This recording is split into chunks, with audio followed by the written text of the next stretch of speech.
Two elderly women are struck by a speeding driver in Los Angeles, and the motorist leaves the scene without stopping. Our curtain rises on Dragnet, Big Run, originally heard on NBC June 21st, 1951, episode number 106. Sergeants Joe Friday and Ben Romero follow marks at the accident scene and witness accounts as they pursue the limited evidence in a hit-and-run investigation. Jack Webb stars as Friday, with Barton Yarborough as Romero. Webb also directed and produced the series. Sponsored by Fatima Cigarettes, this half-hour police procedural brings the case before the microphone. Ladies and gentlemen, we take our places for Dragnet. And now, we return to the original broadcast.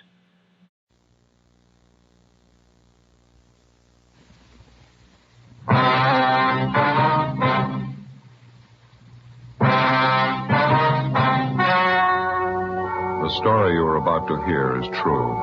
Only the names have been changed to protect the innocent. Fatima Cigarettes, best of all long cigarettes, brings you Dragnet.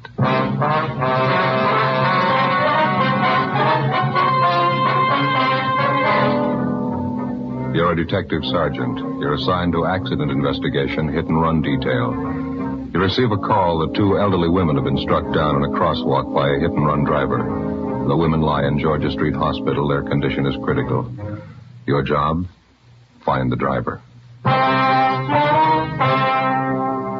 In Fatima, the difference is quality. Yes, in Fatima, the difference is quality. Quality of tobaccos. The finest domestic and Turkish varieties, extra mild, superbly blended, to give you Fatima's much different, much better flavor and aroma. Quality of manufacture. Smooth, round, perfect Fatima cigarettes. Rolled in the finest paper money can buy. Manufactured in the newest and most modern of all cigarette factories. Quality. Even to the appearance of the bright, clean, golden yellow Fatima package. So compare Fatima yourself today. You'll find Fatima gives you all the advantages of extra length, plus Fatima quality, which no other king-size cigarette has. Yes, light up a Fatima. Your first puff will tell you... Ah, that's different. Because in Fatima, the difference is quality.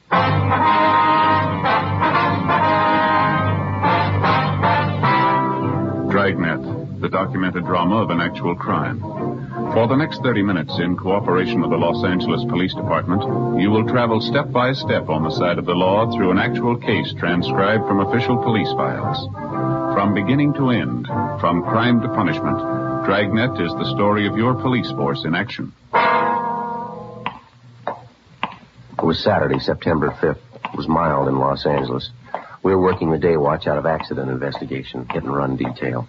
My partner's Ben Romero. The boss is Benny Caldwell, chief of traffic. My name's Friday. It was 7:35 p.m. when I got to 4656 Collis Avenue. My front door. Is that you, Joseph? Yeah, Ma. Got both Sunday papers. Oh, good. It's nice music on the radio, isn't it? Yeah, it's pretty. It's your favorite song, isn't it? Yes. See you in my dreams. Every Saturday night we used to get together down at the old Cromwell house on West Adams Boulevard. Weekly dance, you know. Yeah, I know. It was a lovely old home down there. And beautiful ballroom upstairs. Always had a good time at the Cromwell house. Was that before you were married? Oh, my, yes. Met your father through Mildred Cromwell, you know. She was quite fond of him, too. Was that so? Yes, she was. Oh, nothing serious, but she used to think quite a lot of Sam. And you broke him up, huh? Now, Joseph, you know I wouldn't do a thing like that. If Millie was only mildly interested in Sam, I wouldn't come between two people that were happy. You know that. No, that isn't the way he used to tell it. Said you just broke him up, that's all. Yes. Well. He ever tell you about the time all the girls invited some of the fellows from the Royal Order of the Western Wildlife Protective Brotherhood, Southern Charter, over to the basket raffle? To a what? Basket raffle. All the girls packed tasty lunches, and the boys bid for them at auction. Oh, yeah. It was a warm summer evening, just like tonight. It was a grand affair.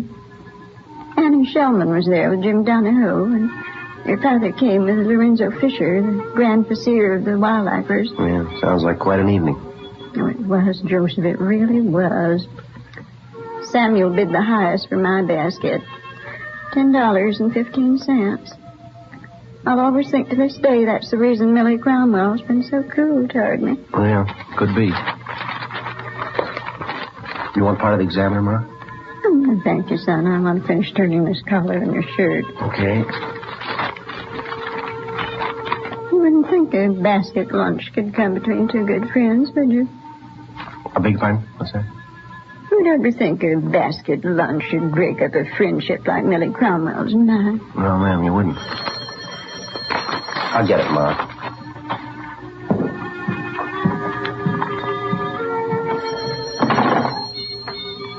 Friday talking. This McDermott, Joe. Oh, yeah, Mac. Got a bad one. Two elderly women were struck by a hit and run. Well, just a minute, Mac. I can't... Hey, Ma, would you turn down the radio, please? You're all right. Thank you. Yeah, Mac, go ahead. 3 blocks west of Riverside on Los Feliz. We have 2 traffic cars out there now for the preliminary investigation. You, Romero, better roll on it. Right, Mac, right away. I've already notified Romero. He's on his way over to pick you up now. Okay, I'll be ready. Keep me informed, huh? Right, Mac, bye.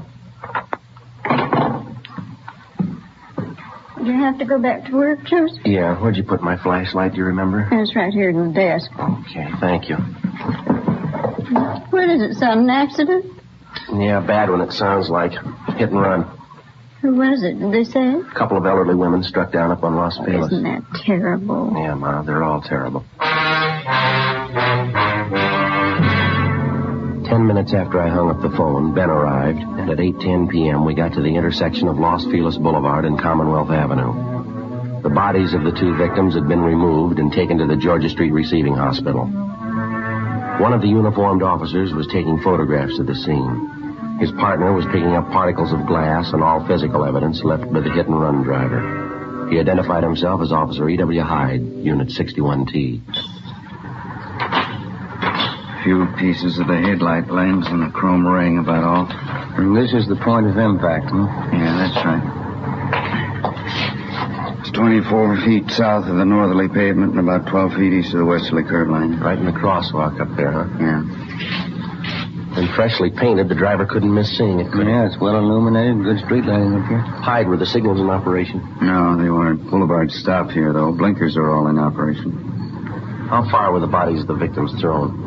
Body number 1 was thrown 70 feet. Body number 2 was knocked 38 feet in the southwest direction. Both came to rest approximately at the center line of the street. Whoever did it was going at a high rate of speed. That's what we figured. I told you there were no skid marks, didn't I? Yeah, you did. Any witnesses? Yeah, there's 3, but only one I think will be helpful. What's the name and address? He's right over there on the curb now. Name's Richard Morgan. Runs the nursery there. Well, thanks, Hyde. You're going to make the reports and book the evidence, are you? Yeah, I'll take care of it. That's Morgan over there in the tan overalls. All right. Thanks a lot, Hyde. Okay.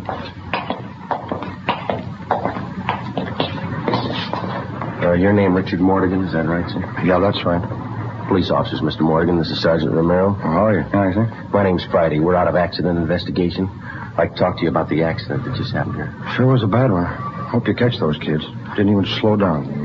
I understand you witnessed the accident. Wonder if you'd be kind enough to tell us what you saw. I was just closing up my nursery here. Just unlocked my car and was about to get in when I saw this car come shooting up Los Feliz there. Fast clip. Where were the 2 women? They were just stepping off the curb onto the crosswalk over there. I could tell they didn't see the car. I yelled, honked my horn. Guess I wasn't quick enough. It was just awful. Go on, Mr. Morgan. Well, the way that car hit those women looked to me like he knocked them 50 feet at least. Then, just like nothing at all, the car raced right on through the intersection on down Los Feliz, that way. Did you get a look at the driver? No, sir. Not too good, but I believe he had blonde hair. Looked to me like he was alone in the car. Anything more about him? Looked like a young kid to me. I'll bet on that. He was a young, blonde kid, about 18, 19, around in there. Now, how about the car he was driving? Can you help us out there, sir? I believe it was a Ford. I don't know what year. Yeah, a Ford sedan, 2-door. What color was it? Black, dark blue. I'd say black. Did you happen to get the license number, sir? No, sir. Everything happened so fast, I guess I was kind of stunned for a minute. You know how you'd be. Sorry, wish I did. And you're pretty sure about the car, Mr. Mortigan. Are you familiar enough with cars to be positive it was a Ford? Yeah, I think I am. And you don't know what year the car was? No, sir. Sorry, I don't. Just know it was a Ford sedan. Well, thank you very much, Mr. Mortigan. We may have to check back with you later. Anytime. I'd rather do whatever I can to help you get that driver. How can we get a hold of you, Mr. Mortigan? Well, I'm right here all times. Mortigan Nurseries. 4402. Thank you very much. Those two old women, they didn't have a chance the minute they stepped off the curb. Crazy kid didn't even stop to see if he could help him. Yes, sir, we know. Didn't see him. Maybe it was Ford. Before we left the scene of the accident, we interviewed the other two. They could add nothing to Richard's investigation disclosed. Victim number 1 was victim number 2 was identified as Elizabeth Ann Carey, age 65. Ben and I drove over to the Hollywood station where we met Officer Hyde, who was just completing his reports and was booking the physical evidence found at the scene of the accident. Included in the evidence were the topcoats worn by the victims at the time they were struck down. All this was turned over to Lieutenant Lee Jones in the crime lab. Ben and I compiled the small amount of information that we had. The physical scene and the scanned information that the witnesses were able to give us. Not enough for us to attempt to identify the driver of the hit-and-run car. Well, it wasn't much to go on. PM. We got a call from his investigation and wanted to see us right away. Well, we haven't got much of almost anything. All right. First off, your witness out there, what was his name? Mortigan? Yeah, well, Mortigan was right. The car was black. And a microscopic analysis on scrapings found on the victim's coats. Yeah. I'd say a black car, previously painted tan or sand color under the black. That was one of the things he's positive of. How about the make and the models? Anything there? Is that too much to ask? Well, I think maybe I can help you there, too. What's the break, isn't it? Let's see. Just got back from the lighthouse. Ran a lens meter test on those pieces of broken headlight lens, and the diopter reading shows that that particular type lens was made in 1934. Well, how about the make of the car, Lee? The only company that used this type of lens was the Ford Motor Company. Pretty positive about it? Ran a spectrographic test on the chemical composition of the glass in the lens. Checks out. Well, we've got a car to work on. That's it, 1934 Ford Black. Well, thanks a lot, Lee. It's all right. When you find the car, I can tie it indefinitely for you. Well, that's fine. Oh, excuse me. Crime Lab, Jones. They're right here, Mac. Just a minute. To either one of you, it's McDermott. I'll take it, Joe. Okay. Yeah, Max Romero. Oh, when? Yeah, me too. Yeah, right. Mac just got word from Georgia Street. Yeah. Both victims. They just died. With the death of the two victims, what had only been a hit-and-run felony had now become a case of manslaughter, 2 counts. Ben and I went back to the office and met with Lieutenant McDermott. Past experience has proven to the traffic officer that the quickest and surest way to a successful prosecution of a hit-and-run case is with the full cooperation of the average citizen. A hit-and-run felony differs from the ordinary police case in that the investigating officers are not dealing with a criminal suspect. In a case of this nature, the guilty party could well be the outstanding citizen of his community. In all probability, he had no motive for a crime, only motive in running from the scene of the accident. Well, the one way to gain citizen cooperation was to acquaint him with all the details of the accident, any and all information that we had or would obtain as the case worked towards solution. 10:15 p.m., Saturday, September 5th. In addition to the emergency broadcast put out at the time of the accident, supplemental broadcasts and APBs were sent out. Ben and I then started to make up a special police bulletin. Wanted for manslaughter and hit-and-run felony. Okay. Information regarding identity of occupant of following hit-and-run vehicle. Regarding identity of occupant. Yeah. Vehicle, okay. Got it? Mm-hmm. Involved in accident resulting in death of 2 female pedestrians. Accident. Yes. Accident occurred September 5th. Approximately what time, Joe? 7:30 p.m. Right. On Los Feliz Boulevard at intersection of Commonwealth Avenue. Okay. Now, can I see what we got? Mm-hmm. Thank you. Occupant, young male, Caucasian, approximately 18 to 19 years of age. Vehicle, 1934 Ford sedan, black with tan undercoat, driven by male occupant. This car will have extensive damage to front end. Facsimile photographs of type of car wanted appear on this bulletin. Got the photos right here. Side, front, and back view. Okay, this ought to do it. Let's get it down to the printing bureau right away, huh? Yeah, auto paint shops, wrecking yards, garages, repair stations, used car lots, insurance company. The daily papers are running a spread on it in the next edition. That ought to cover it. Yeah, it's all there if it gets to the right person. Wednesday, September 9th, 10:45 a.m. The inquest of the 2 hit-and-run victims was held, and the jury returned a quick verdict of manslaughter, 2 counts, naming a John Doe as guilty.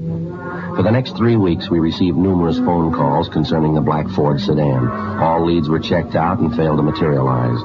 Cars fitting the description of the wanted vehicle were constantly being stopped and the occupants questioned. We got nowhere. Ben and I followed up on our bulletins. We checked various garages and paint shops. Used car lots were checked and rechecked. No luck. Monday, October 3rd, 2:30 p.m. We were on our way back to the office after having canvassed several wrecking yards and repair stations. I never knew they made so many black 34 Fords here. I don't see how we could have overlooked anything, you? No, I don't. Something ought to break on this thing soon. We just had a little more to go on. That license number, if somebody could have seen it. Yeah, that'd help, wouldn't it? I'll get it. Traffic Friday. Hello, my name is Dan Provost. I run a used car lot in Dan's Corner at 54736 6th Avenue. Yes, sir? I'd like to talk to somebody regarding that last bulletin you sent out September 7th this year. Well, I think maybe I can help you, sir. That 34 Ford you're looking for on that hit-and-run thing? Yeah, that's right. Young kid, blonde, says he's got some repair work for us. Yeah? I got one of my mechanics stalling him now. What's the car look like, Mr. Provost? Like the one you're looking for. The reason I called is because he says he banged up the front end. Right away, I remember the bulletin. All right, sir. See if you can hold him there, will you? We'll be right over. I'll do my best. We'll be right there, sir. I think I've got your man for you. It took us to get to 50 Dan's Corner. We crossed over the gravel-covered lot to the rear where we found it. Yes, sir, that's right. I'm sorry, I did my best, but I couldn't hold him here without making him suspicious, but I'm sure he'll be back. How do you know? You see, he bought this car from us, says he had a little accident and wanted us to fix it up for him. I told him we would if he'd bring it in. Why do you think he left? It's only been about 15 minutes since you called us downtown. Well, he might have heard me talking to you. Well, if he did and he's our man, I doubt very much if he'll be back. Oh, I bet he will. Blonde kid, about 19 years old, driving a black 34 Ford just like the one you're after. Well, can you give us his name and the license number of the car? Sure, it's Curly Watson. License number, I got it right here. 9R9707. I looked it up on his contract. And this name, Curly, you have his full name? Sorry, I guess I'm a little excited. It's Wilfred E. Watson. Everybody around here calls him Curly. I'm pretty sure he's the one you want. I know that car. I bought it from us about 5 months ago. Well, it's just too bad you couldn't have detained him just a little longer, Mr. Provost. Well, like I say, you don't have to worry. He'll be back. What makes you so sure? From the way he described the damage to us, I'd say he's got about $75 to $100 worth of work on that front end. Yeah? I know he's the man you want. I'm going to be in trouble if he's not. What do you mean? Well, it was the only thing I could do on the spur of the moment like that. Yeah? That's how I know for sure he'll be back here. Well, how's that? I told him I'd fix his car free.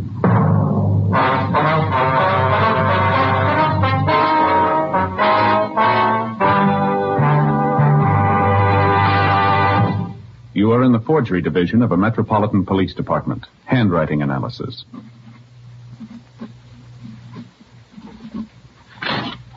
All right, now write the alphabet in lowercase, please. You are listening to a handwriting expert taking an exemplar of a suspect's handwriting. Now write the numerals from 1 to 10, please. This handwriting sample will be compared with a forged signature. Side by side, 2 signatures may often look alike, but closer examination will prove a world of difference. You'll find the same is true when you compare king-size cigarettes. Fatimas are the same length as any other king-size cigarette, 85 millimeters. Fatima has the same circumference, 1 1/64 inches around. And Fatima filters the smoke exactly the same long distance as other king-size cigarettes. But in Fatima, the difference is quality. Fatima gives you extra mildness, a much different, much better flavor and aroma. You get all the advantages of extra length, plus Fatima quality, which no other king-size cigarette has. So compare Fatima yourself. Your first puff will tell you... Ah, that's different. Yes, in Fatima, the difference is quality. Best of all, long cigarettes. We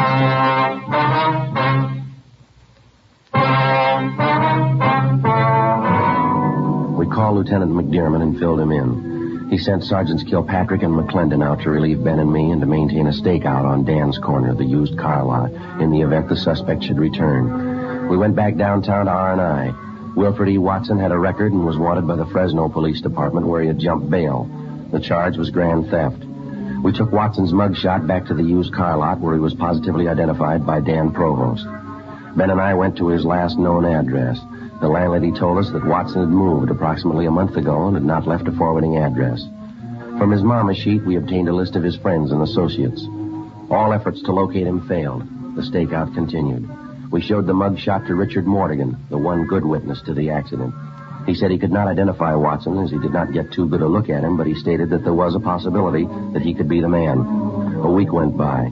The whereabouts of the suspect was still unknown. Tuesday, October 10th, Ben and I were out running down a lead on Watson when we received a call to return to the office.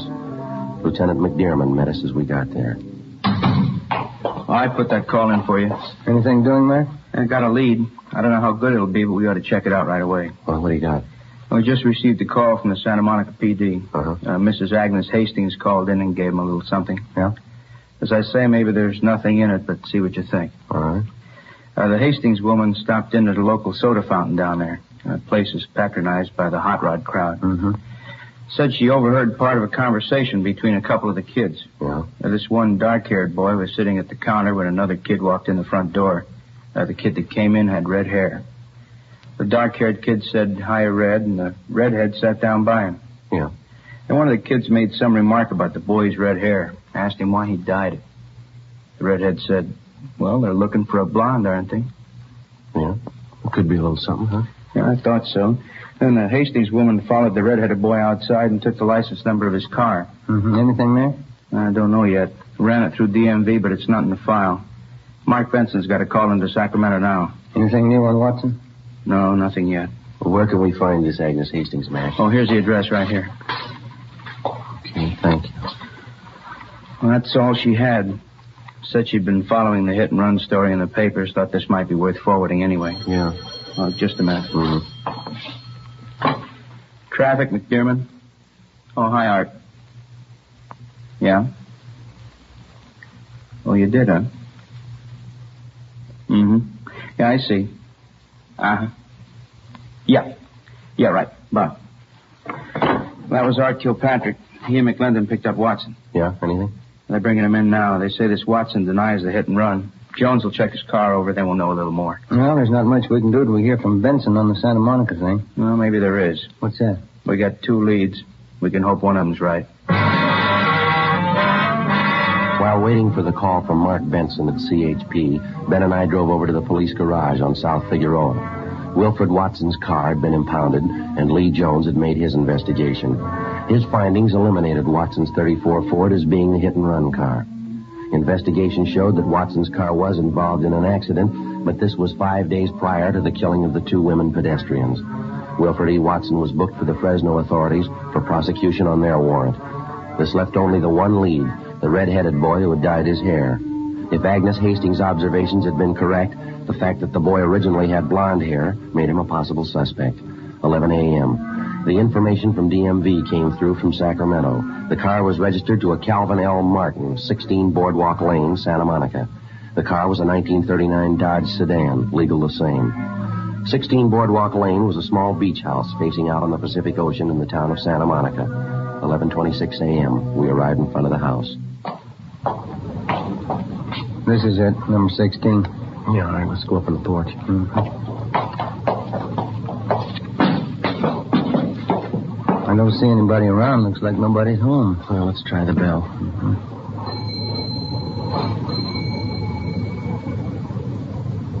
Well, I guess you're right. Nobody home. Yeah. Let's check the garage, huh? All right. It's around the side, isn't it? Yeah, it's right there. Oh, yeah. Padlock. Maybe there's a window on the side.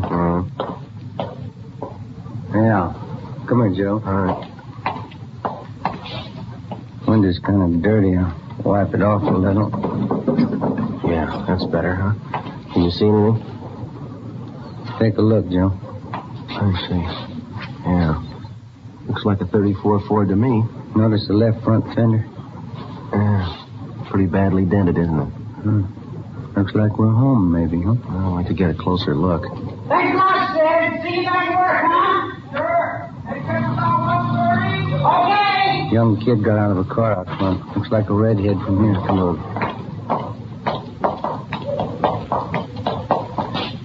Hi. You men want something? Police officers. Yeah. Do you live here? Yes, I do. What's wrong? What's your name? Louis Martin. Who is Calvin L. Martin? My father, why? Does he own a 1939 Dodge? Yeah, that's right. Anything wrong? Whose car is that down in the garage there? Belongs to a friend of mine. I just let him keep it in there. What's his name? Jesse. Yeah, well, Jesse what? Jesse Armstrong. Where does he live? Over on Venice Boulevard. What's the number? I don't know offhand. And you let him park his car here in your garage? You don't know where he lives? Well, I know, but I just can't think of it. I don't understand. What's wrong? You got a key to the garage? No, Jesse's got it. You don't keep a key to your own garage? No, I let Jesse keep it. You always had red hair? Sure. Why? Red on top and blonde at the roots. Is that it? I wish you'd tell me what's going on. No, Armstrong, you tell us. Well, Watch it, Joe. All right. Let's hold it right here. I didn't do anything. Let me go. Well, how about it, son? That's the second time you tried to run now, isn't it? how'd you find me? Who told you? You want to tell us about it? I didn't mean to hit those two women. I was coming home from up in L.A. I was late, and I was trying to hurry to get home. I didn't see him until it was too late. Why didn't you stop? Why'd you run? I was afraid. I just couldn't face it. I thought I could get away with it, I guess. I'm sorry. I didn't mean to do it. Do you know those two old women died as a result of you running them down? No. I didn't know they'd die. All right, come on, son. Let's go. I didn't really mean to do it. I'll tell everybody I'm sorry. I am sorry. That'll make a difference, won't it? You killed two people. You figured.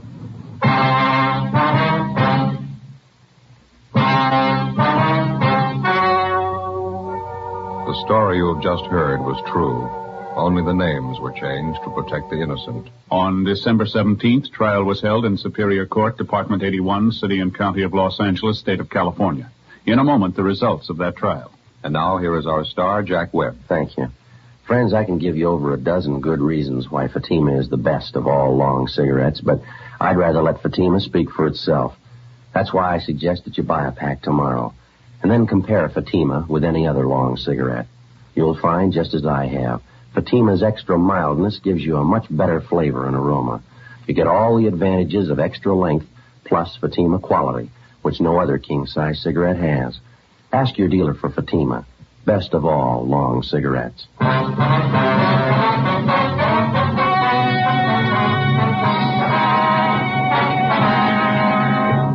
The suspect, Louis T. Martin, was found guilty of manslaughter. He was sentenced to 1 year in the county jail and was placed on probation for 5 years.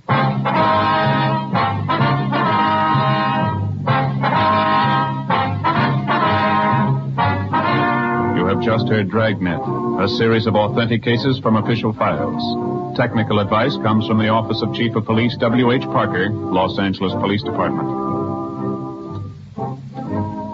Fatima Cigarettes, best of all long cigarettes, has brought you Dragnet, transcribed from Los Angeles. Stay tuned for Counter Spy, next over most NBC stations.